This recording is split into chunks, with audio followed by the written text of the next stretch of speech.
I am Finchtale, your fictional reader, and today I will be reading to you from A Wrinkle in Time by Madeleine L'Angel. Now, on to Chapter 1, Miss Whatsit. It was a dark and stormy night. In her attic bedroom, Margaret Murray, wrapped in an old patchwork quilt, sat on the foot of her bed and watched the trees tossing in the frenzied lashing of the wind. Behind the trees, clouds scuttled frantically across the sky. Every few moments, the moon ripped through them, creating wraith-like shadows that raced along the ground. The house shook. Wrapped in her quilt, Meg shook. She wasn't usually afraid of weather. It's not just the weather, she thought. It's the weather on top of everything else. On top of me. On top of Meg Murray, doing everything wrong. School. School was all wrong. She dropped down to the lowest section in her grade. That morning, one of her teachers had said, "Really, Meg, I don't understand how a child with parents as brilliant as yours are supposed to be can be such a poor student. If you don't manage to do a little better, you'll have to stay back next year." During lunch, she'd roughhoused a little to try and make herself feel better, and one of the girls said scornfully, "After all, Meg, we aren't grammar school kids anymore. Why do you have to act like such a baby?" And on her way home from school, walking up the road with her arms full of books, one of the boys had said something about her dumb baby brother. At this, she'd thrown the books on the side of the road and tackled him with every ounce of strength she had, and arrived home with her blouse torn and a big bruise under one eye. Sandy and Denny, her two 10-year-old twin brothers, who got home from school an hour earlier than she did, were disgusted. "Let us do the fighting when it's necessary," they told her. "A delinquent, that's all I am," she thought grimly. That's what they'll be saying next. Not Mother, but them, everyone else. I wish Father... But it was still not possible to think about her father without danger of tears. Only her mother could talk about him in a natural way, saying, "When your father gets back." Gets back from where? And when? Surely Mother must know what people were saying, must be aware of the smugly vicious gossip. Surely it must hurt her as it did Meg. If it did, she gave no outward sign.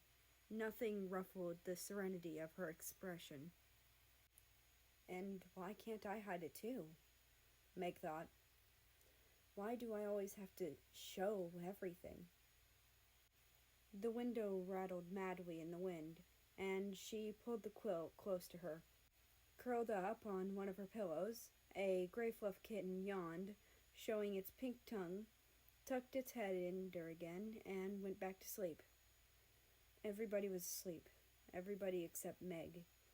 Even Charles Wallace, the dumb baby brother, who had an uncanny way of knowing when she was awake and unhappy, and would come, so many nights, tiptoeing up to the attic stairs, to her. Even Charles Wallace was asleep. How could they sleep? All day on the radio there had been hurricane warnings. How could they leave her up in the attic in the rickety brass bed, knowing that the roof might be blown right off the house, and she tossed into the wild night sky to land who knows where? Her shivering grew uncontrollable. "You asked to have the attic bedroom," she told herself savagely. "Mother let you have it because you're the oldest. It's a privilege, not a punishment." "Not during a hurricane. It isn't a privilege," she said aloud. She tossed the quilt down to the foot of her bed and stood up. The kitten stretched luxuriously and looked up at her with huge, innocent eyes. Go back to sleep, Meg said.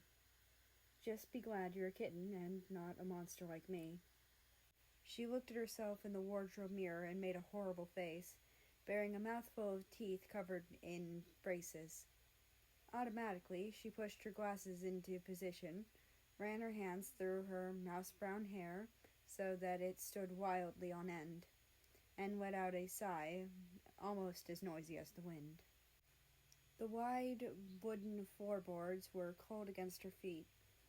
Wind blew in the crevices about the window frame, in spite of the protection the storm sash was supposed to offer. She could hear howling in the chimneys. From all the way downstairs, she could hear 14 Bras, the big black dog, starting to bark. He must be frightened too. What was he barking at? 14 Bras never barked without reason. Suddenly, she remembered that when she had gone to the post office to pick up mail, she'd heard about a tramp who was supposed to have stolen about 12 sheets from Miss Buncombe, the constable's wife. They hadn't caught him, and maybe he was heading for Murray's house right now, isolated on a black road as it was, and this time maybe he'd be after more than sheets. Meg hadn't paid much attention to the talk about the tramp at the time, because the postmistress, with a sugary smile, had asked if she'd heard from her father lately. She left her little room and made her way through the shadows of the main attic, bumping against the ping-pong table. Now I'll have a bruise on my hip on top of everything else, she thought. Next, she walked into her old doll's house, Charles Wallace's rocking horse, the twins' electric trains. Why must everything happen to me? She demanded of a large teddy bear. At the foot of the attic stairs, she stood still, listened. Not a sound from Charles Wallace's room, on the right. On the left, in her parents' room, not a rustle from her mother sleeping alone in the great double bed. She tiptoed down the hall and into the twins' room, pushing against her glasses as though they could help her see any better in the dark. Denny was snoring. Sandy murmured something about baseball and subsided. The twins didn't have any problems. They weren't great students, but they weren't bad ones either. They were perfectly content with a succession of B's and an occasional A or C. They were strong and fast runners and good at games, and when cracks were made out about anyone in the Murray family, they weren't made about Sandy and Denny. She left the twins' rooms and went on downstairs, avoiding the creaking 7th step. 14 Bras had stopped barking. It wasn't the tramp this time, then. Fort would go on barking if anyone was around. But suppose the tramp does come. Suppose he has a knife. Nobody lives near enough to hear if we scream, or screamed and screamed and screamed. Nobody'd care anyhow. I'll make myself some cocoa, she decided. That'll cheer me up. And if the roof blows off, at least I won't go off with it. In the kitchen, a light was already on, and Charles Wallace was sitting at the table drinking milk and eating bread with jam. He looked very small and vulnerable sitting there alone in the big old-fashioned kitchen, a blond little boy in faded blue Dr. Denton's on his feet, swinging 6 inches above the floor. "Hi," he said cheerfully. "I've been waiting for you." From under the table where he was lying at Charles Wallace's feet, hoping for a crumb or two, 14 Bras raised his slender dark head in greeting to Meg. His tail thumped against the floor. 14 Bras had arrived at their doorstep, a half-grown puppy and scrawny and abandoned. One winter night. He was, Meg's father had decided, part Leland setter and part greyhound, and he had a slender, dark beauty that was all his own. "Why didn't you come up to the attic?" Meg asked her brother, as though she were speaking to at least her own age. "I've been scared stiff." "Too windy up there in that attic of yours," the little boy said. "I knew you'd come down. I put some milk on the stove for you. It ought to be hot by now." How did Charles Wallace always know about her? How could he always tell? He never knew, or seemed to care, what Denny or Sandy were thinking. It was his mother's mind and Meg's that he probed with frightening accuracy. Was it because people were a little afraid of him that they whispered about the Murray's youngest child, who was rumored to be not quite bright? "I've heard that clever people often have subnormal children," Meg had once overheard. "The two boys seemed to be nice, regular children, but that unattractive girl and the baby boy certainly aren't all there." It was true that Charles Wallace seldom spoke when anybody was around, so that many people thought that he'd never learned to talk, and it was true that he hadn't talked until he was almost 4. Meg would turn white with fury when people looked at him and chuckled, shaking their heads sadly. "Don't worry about Charles Wallace, Meg," her father had once told her. Meg remembered it very clearly because it was shortly before he went away. "There's nothing the matter with his mind. He just does things in his own way, and in his own time." "I don't want him to grow up dumb like me," Meg had said. "Oh, my darling, you're not dumb," her father answered. "You're like Charles Wallace. Your development has to go at its own pace. It just doesn't happen to be the usual pace." "How do you know?" Meg had demanded. "How do you know I'm not dumb?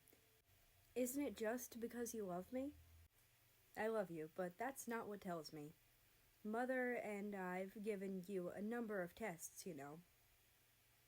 Yes, that was true. Meg had realized that some of the games her parents played with her were tests of some kind, and that there had been more for her and Charles Wallace than for the twins. "IQ tests, you mean?" "Yes, some of them." "Is my IQ okay?" "More than okay." "What is it?" "I'm not going to tell you, but it assures me that both you and Charles Wallace will be able to do pretty much whatever you like when you grow up to yourselves. You just wait till Charles starts to talk. Then you'll see." How right he had been about that, though he himself had left before Charles Wallace began to speak. Suddenly, with none of the usual baby preliminaries, using entire sentences, how proud he would have been. "You'd better check the milk," Charles Wallace said to Meg now, his diction clearer and cleaner than that of most 5-year-olds. "You know you don't like it when it gets a skin on top." "You put in more than twice enough milk." Meg peered into the saucepan. Charles Wallace nodded serenely. "I thought Mother might like some." "I might like what?" a voice said, and there was their mother, standing in the doorway. "Cocoa," Charles Wallace said. "Would you like a liverwurst and cream cheese sandwich? I'll be happy to make you one." "That would be lovely," Miss Murray said. "But I can make it myself if you're busy." "No trouble at all." Charles Wallace slid down from his chair and trotted over to the refrigerator, his pajamaed feet patting softly like a kitten's. "How about you, Meg?" he asked. "Sandwich?" "Yes, please," she said. "But not liverwurst. Do we have any tomatoes?" Charles Wallace peered into the crisper. One, all right if I use it on Meg, Mother. To what better use could it be put? Miss Murray smiled. But not so loud, please, Charles. That is, unless you want the twins downstairs, too. Let's be exclusive, Charles Wallace said. That's my new word for the day. Impressive, isn't it? Prodigious, Miss Murray said. Meg, come over. Let me look at that bruise. Meg knelt at her mother's feet. The warmth and light of the kitchen had relaxed her so that her attic fears were gone. The cocoa steamed fragrantly in the saucepan. Geraniums bloomed on the windowsills, and there was a bouquet of tiny yellow chrysanthemums in the center of the table. The curtains, red with a blue and green geometrical pattern, were drawn and seemed to reflect their cheerfulness throughout the room. The furnace purred like a great sleepy animal. The lights glowed with steady radiance outside alone in the dark. The wind still battered against the house, but the angry power that had frightened Meg while she was alone in the attic was subdued by the familiar comfort in the kitchen. Underneath Miss Murray's chair, Fortinibus had let out a contented sigh. Miss Murray gently touched Meg's bruised cheek. Meg looked up at her mother, half in loving admiration, half in sullen resentment. It was not an advantage to have a mother who was a scientist and a beauty as well. Miss Murray's flaming and red hair, creamy skin, and violet eyes with long lashes seemed more spectacular in comparison to Meg's outrageous plainness. Meg's hair had been passable as long as she wore it in tidy braids. When she went into high school, it was cut, and now she and her mother struggled with putting it up. But one side would come out curly and the other straight, so that she looked even plainer than before.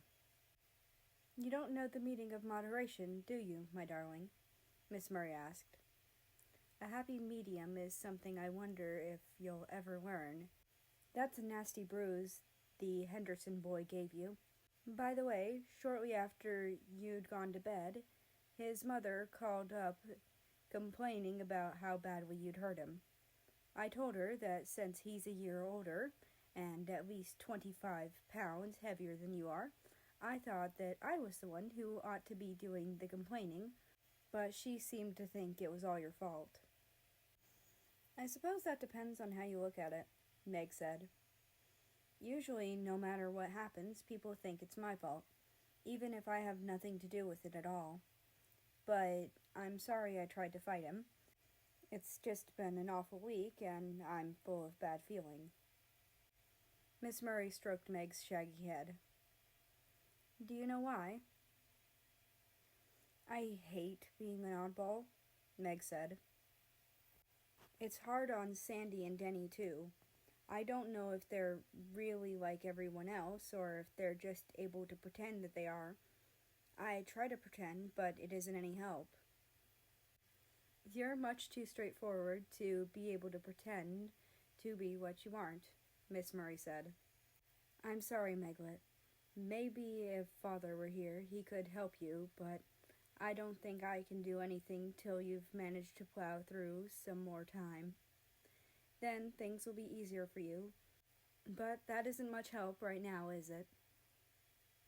Maybe if I weren't so repulsive looking, maybe if I were pretty like you. Mother's not a bit pretty. She's beautiful, Charles Wallace announced, slicing the liverwurst. Therefore, I bet she was awful at your age. How right you are, Miss Murray said. Just give yourself some time, Meg. Lettuce on your sandwich, Mother? Charles Wallace asked. No thanks. He cut the sandwich into sections and put it on a plate. and then set it in front of his mother. Yours will be along in just a minute, Meg. I think I'll talk to Miss Whatsit about you. Who's Miss Whatsit? Meg asked. I think I want to be exclusive about her for a while, Charles Wallace said. Onion salt? Yes, please. What's Miss Whatsit stand for? Miss Murray asked. That's her name, Charles Wallace answered. You know the old shingled house in the back of the woods that kids won't go near because they say it's haunted? That's where they live. They? Miss Whatsit and her two friends. I was out with 14 Bras a couple of days ago. You and the twins were at school, Meg. We like to walk in the woods, and suddenly he took off after a squirrel, and I took after him, and we ended up by the haunted house. So I met them by accident, as you might say. But nobody lives there, Meg said. Miss Whatsit and her friends do. They're very enjoyable. Why didn't you tell me about it before? Miss Murray asked. And you know you're not supposed to go off our property without permission, Charles. I know, Charles said. That's one reason I didn't tell you. I rushed off after 14 Bras without thinking. And then I decided, well, I'd better save them for an emergency anyhow. A fresh gust of wind took the house and shook it, and suddenly the rain began to lash out against the windows. I don't think I like this wind, Meg said nervously. We'll lose some shingles off the roof, that's certain, Miss Murray said. But this house has stood for almost 200 years, and I think it'll last a little longer, Meg. There's been many a high wind up on this hill. But this is a hurricane, Meg wailed. The radio kept saying it was a hurricane. It's October, Miss Murray told her. There've been storms in October before. As Charles Wallace gave Meg her sandwich, 14 Bras came out from under the table. He gave a long, low growl, and they could see that the dark fur was slowly rising on his back. Meg felt her own skin prickle. What's wrong? She asked anxiously. 14 Bras stared at the door that opened to Mrs. Murray's laboratory, which was in the old stone diary right off the kitchen. Beyond the lab pantry led out doors, though Miss Murray had done her best to train the family to come into the house through the garage door or the front door and not through her lab, but the lab door and not the garage door, which 14 Bras was growling at. You didn't leave any nasty-smelling chemicals cooking over a Bunsen burner, did you, Mother? Charles Wallace asked. Miss Murray stood up. No, but I think I'd better go check and see what's upsetting Fort anyhow. It's the tramp. I'm sure it's the tramp, Meg said nervously. What tramp? Charles Wallace asked. They were saying at the post office this afternoon that a tramp stole all Miss Buncombe's sheets. We'd better sit on the pillowcases then, Miss Murray said lightly. I don't think even a tramp would be out on a night like this, Meg. But that's probably why he is out, Meg wailed, trying to find a place not to be out. In which case I'll offer him the barn till morning. Miss Murray went briskly to the door. I'll go with you. Meg's voice was shrill. No, Meg, you will stay with Charles and eat your sandwich. Eat? Meg exclaimed, as Miss Murray went through the lab. How does she expect me to eat?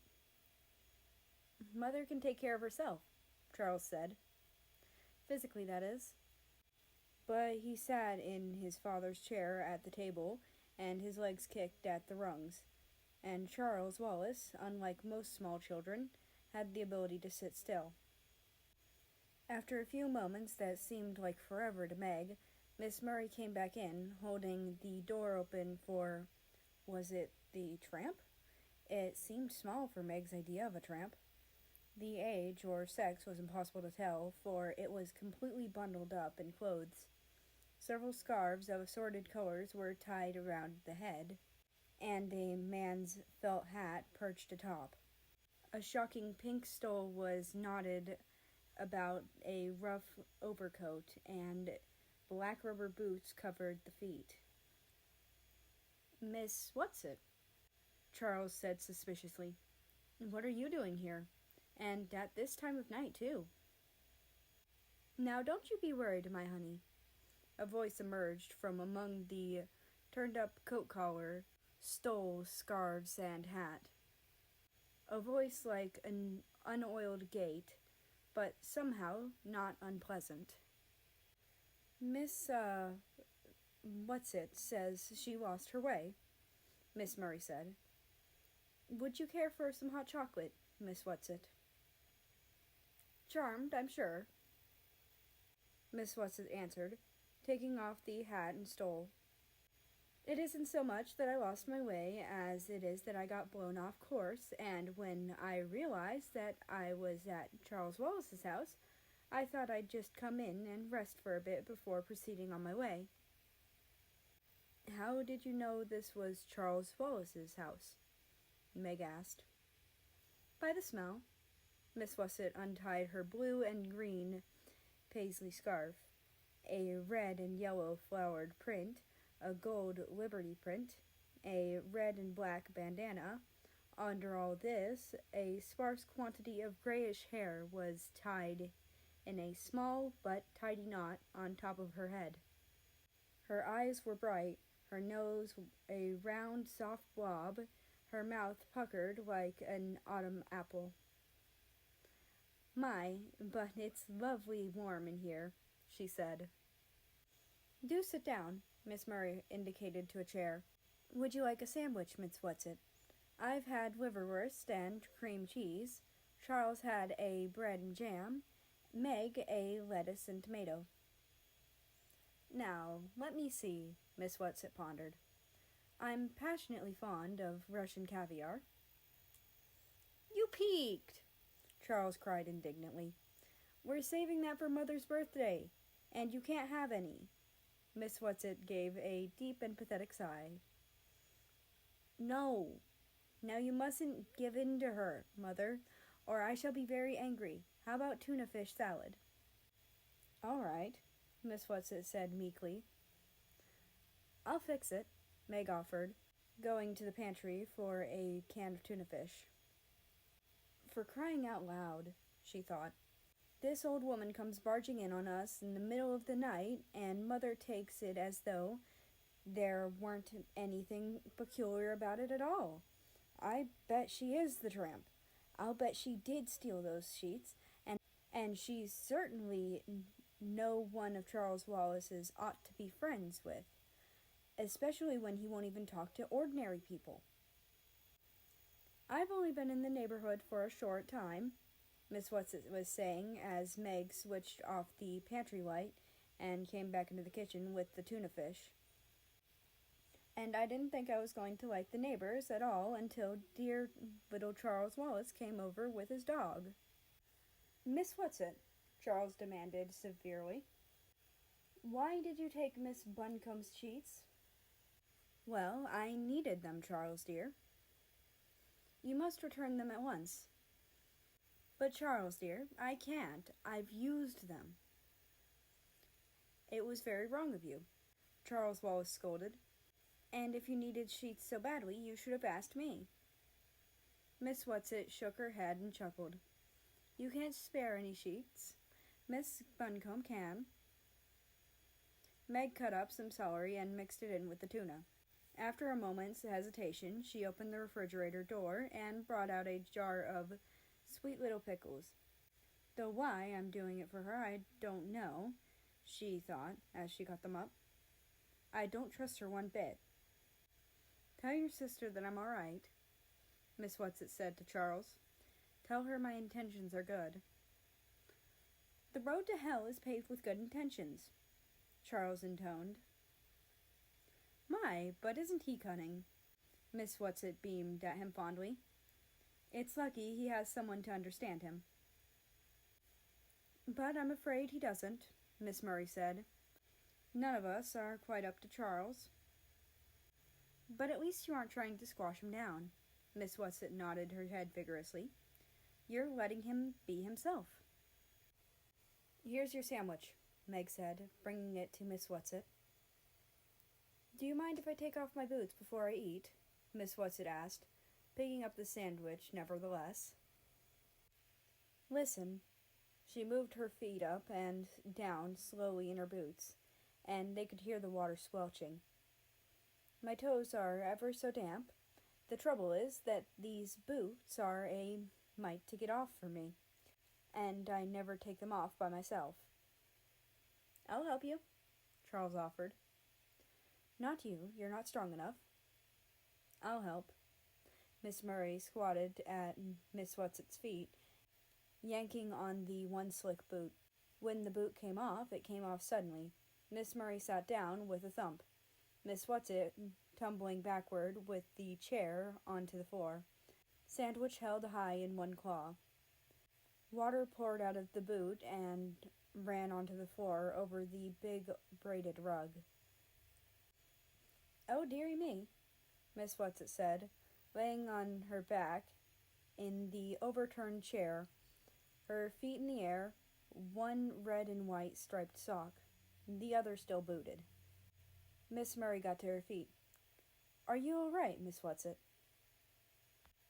"If you have liniment, I'll put it on my dignity," Miss Whatsit said, still supine. "I think it's sprained. A little oil of cloves mixed well with garlic is rather good." And she took a large bite of the sandwich. "Do please get up," Charles said.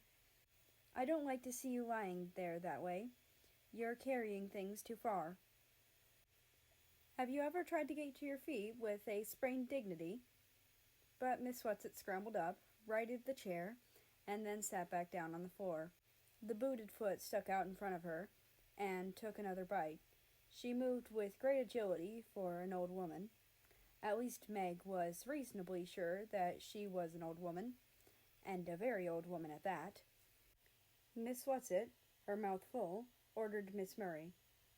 "Now pull while I'm already down." Quite calmly, as though this old woman and her boots were nothing out of the ordinary, Miss Murray pulled until the second boot relinquished the foot. This foot was covered in a blue and gray argyle sock, and Miss Whatsit sat there, wriggling her toes contentedly, finishing her sandwich before scrambling to her feet. "Ah," she said, "that's so much better," and took both boots and shook them out over the sink. "My stomach is full, and I'm warm inside and out, and it's time I went home." "Don't you think you'd better stay till morning?" Miss Murray asked. "Oh, thank you, dearie, but there's so much to do, and I just can't waste time sitting around frivoling. It's much too a wild night to travel in." "Wild nights are my glory," Miss Whatsit said.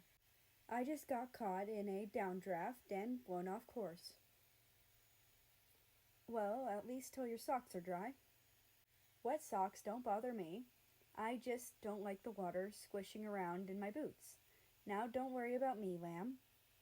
Lamb was not a word one would ordinarily think of calling Miss Murray. "I shall sit down for a moment and pop my boots, and then I'll be on my way. Speaking of ways, Pet, by the way, there is such a thing as a tesseract." Miss Murray went very white and with one hand reached backward and clutched at a chair for support. Her voice trembled. What did you say?"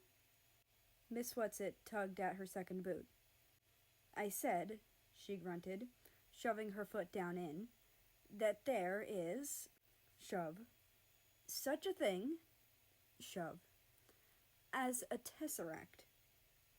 Her foot went down into the boot, and grabbing the shawls and scarves and hat, she hustled out of the door. Miss Murray stayed very still, making no move to help the old woman.